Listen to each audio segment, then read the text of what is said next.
Qui c'est qui m'appelle? Moi? Qui ça, moi? Bah, moi, Angèle. Angèle? Bah oui, tu me reconnais pas? C'est toi qui m'as créé. Oui? Et moi, j'ai envie de savoir d'où vous venez. Qui ça, vous? Bah, toi et ton envie de dessiner. Oh là, ça c'est une longue histoire, hein. D'où est-ce que tu viens, Curd? Et comment t'es tombé dans la BD? Oh là là, bah d'où je viens du Congo. Moi, je suis né au Congo. Et j'ai toujours aimé la BD depuis tout petit, puisque mes parents m'ont dit que je leur ai dit que je voulais faire ce métier à l'âge de 4 ans. Donc tu vois, c'est pas d'hier. Comment tu as fait pour en faire ton métier? Et dès que je suis arrivé en France, à l'âge de 15 ans et demi, je suis allé frapper à la porte des maisons d'édition avec mon carton à dessin. J'ai eu la chance d'être pris à 15 ans et demi. J'ai commencé dans ce métier à cet âge-là et j'ai jamais arrêté depuis. Est-ce que t'as un style à toi? Attends, il y en a un qui va t'apporter ses lumières. Kurt Riedel, c'est un auteur de bande dessinée qui est déjà l'auteur d'une cinquantaine d'albums, qu'il a vécu ses premières années, ses 16 premières années en Afrique, avant de revenir en métropole. Et ça va souvent se colorer ses bandes dessinées, ses atmosphères africaines. Donc dans ces bandes dessinées, je citerai surtout Angèle et René, qui est absolument délicieux. L'histoire d'une enfant et de son petit cochon. Donc avec des gags tout à fait désopilants. C'est quelqu'un qui a eu aussi la chance d'avoir une de ses séries adaptée en série télévisée, dessin animé pour la télévision. Il s'agit de Go Wap, ces histoires de petits dinosaures assez amusantes. C'est quoi le Go Wap? Alors le Go Wap, c'est une autre BD que j'ai fait avec un scénariste belge qui s'appelle Mythique. Alors c'est un animal étrange, une sorte de monstre comme un gros lézard violet qui vit dans une maison avec une petite fille qui s'appelle Géraldine et puis ses parents. C'est des gags souvent en strip, c'est-à-dire en 3 images juste, 3 images un gag, et ou des fois en un seul dessin ou en une page. C'était très très amusant à faire. C'est un humour très absurde, un peu déjanté, et j'ai beaucoup aimé travailler avec Mythique. Et moi, comment je suis née? Sur un coin de feuilles de papier, j'avais dessiné comme ça, peut-être au téléphone, je ne sais plus, une petite fille avec 2 couettes et puis un cochon. Je me suis dit, tiens, ça serait pas bête de leur donner vie et ça s'est jamais fait, une petite fille avec un cochon, pourquoi pas? J'ai commencé à réfléchir et j'ai écrit des gags. Les éditions du Lombard à l'époque m'ont proposé de faire moi-même le dessin, donc c'est ce que j'ai fait. Alors la bande dessinée de jeunesse est pour moi excessivement importante parce qu'elle donne l'envie de lire aux petits et surtout actuellement avec l'incursion dans leur vie des écrans, elle reste pour moi indispensable. Allez, tu viens, je vais te faire découvrir l'univers d'un festival de BD.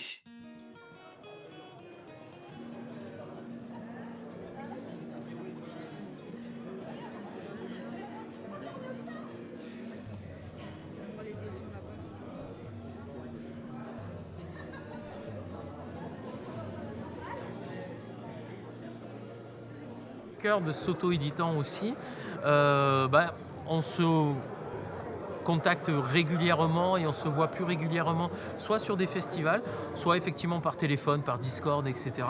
Donc c'est plus maintenant, j'allais dire, des rencontres plus professionnelles, on va dire, même si on déconne bien. Mais voilà, c'est plus de l'entraide, on va dire, sur l'auto-édition. C'est une personne que j'aime beaucoup, qui est, je pense, une personne qui est sincère, qui a de l'humour. Vous savez, il y a des choses qui j'apprécie ce garçon. Voilà, je peux rien, hein, c'est comme ça. On se fréquente pas, hein, on passe pas, mais quand on se voit, moi j'apprécie de le rencontrer, de manger un bout avec lui, de parler avec lui. Voilà, c'est aussi simple que ça. Il est gentil, Curd, il est gentil. Il a pas d'humour, mais il fait de la BD d'humour, mais il est gentil. Non, je suis méchant. La bande dessinée et le cinéma, effectivement, utilisent tous les deux des cadres, mais en fin de compte, ces cadres n'encadrent pas du tout la même chose. Dans le cinéma, il s'agit d'un plan séquence avec une continuité, alors que dans la bande dessinée, ce sont des cases dans une planche. Alors, effectivement, dans une planche, il y a souvent une unité de temps et de lieu, Mais dans une page de bande dessinée, ce sont des instantanés. Chaque case est un instantané. Et c'est souvent d'ailleurs un climax, c'est-à-dire que c'est le moment le plus échevelé de la scène qui va être représenté. Et entre deux cases, vous avez cette petite espace blanc qu'on appelle la gouttière. C'est la chose qui permet une interaction avec le lecteur. C'est le lecteur qui va faire la continuité entre la case et sa suivante, et donc qui va créer la continuité narrative. Donc je dirais que la grosse différence entre le cinéma et la bande dessinée, c'est bien entendu l'implication du lecteur qui va devenir totalement actif dans la lecture de la bande dessinée. Est-ce que tu as des gens qui t'ont inspiré? Mais c'est l'heure d'aller au cinéma.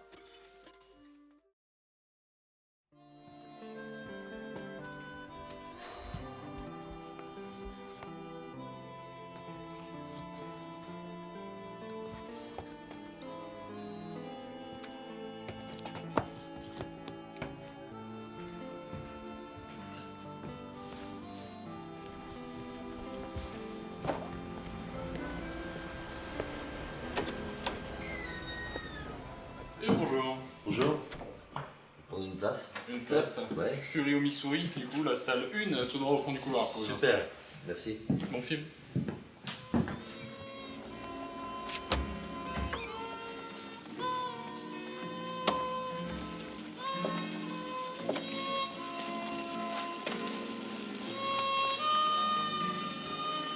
Eh, combien tu veux pour ton chat?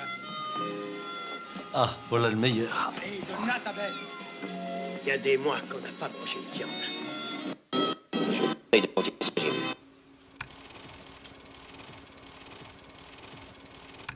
Et qu'est-ce qui se passe là? Oh!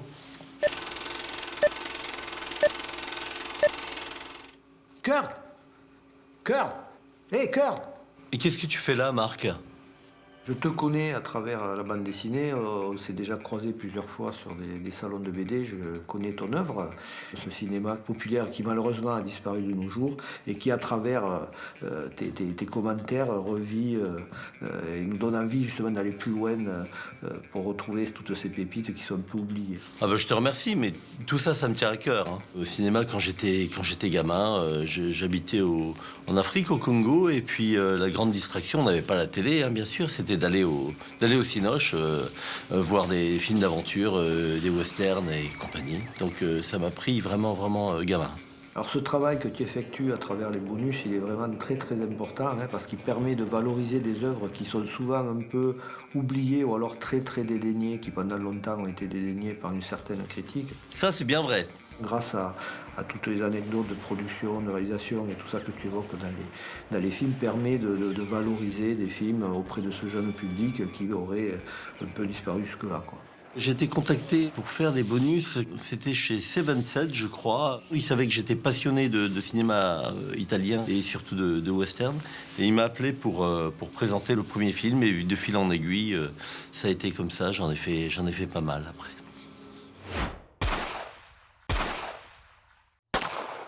Kurt m'a fait comprendre qu'il aimait le western italien, le cinéma de genre italien, le polar aussi, le giallo. Et, T'es là, toi? Non, pas lui. Hein. Donc on a décidé de lancer ensemble les premiers westerns avec Arthur. Je crois que le premier était chacun pour soi. Lui, il travaillait de son côté pour recueillir quelques anecdotes, quelques informations, quelques filmographies. Puis j'allais chez lui ou dans son atelier, puis je le filmais, tout simplement.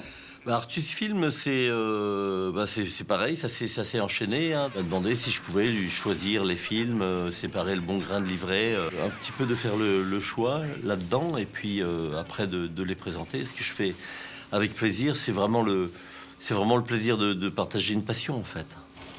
Alors Kurt, évidemment, moi je l'ai connu avant que lui me connaisse. Ah il y a tout le monde, je vois. Salut Gilles. J'étais un lecteur assidu de Pif Gadget. Fayot! Et un jour, je me suis rendu compte que peut-être que Kurt me lisait parce que j'avais un blog où je parlais moi aussi de ses films et il avait répété presque mot pour mot plusieurs choses que j'avais dites sur le film. Je peux dire maintenant qu'on est est vraiment ami.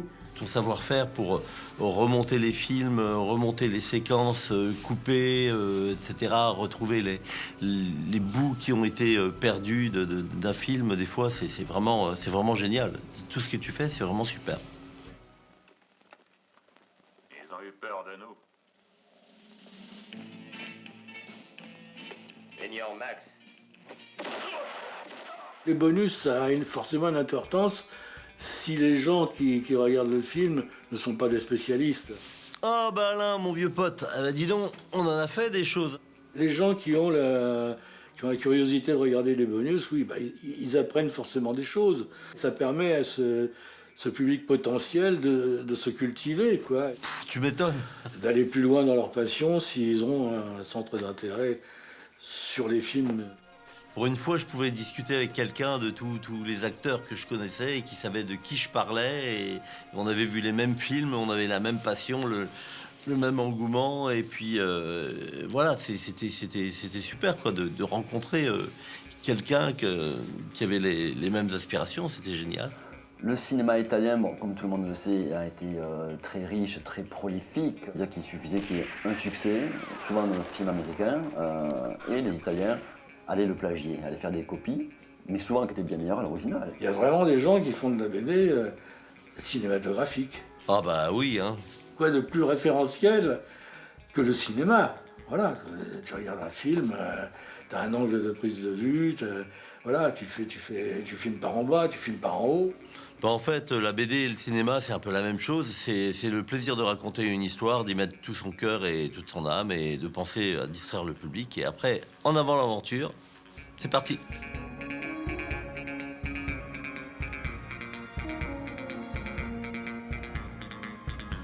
Bon, et vous me le relancez le film là ?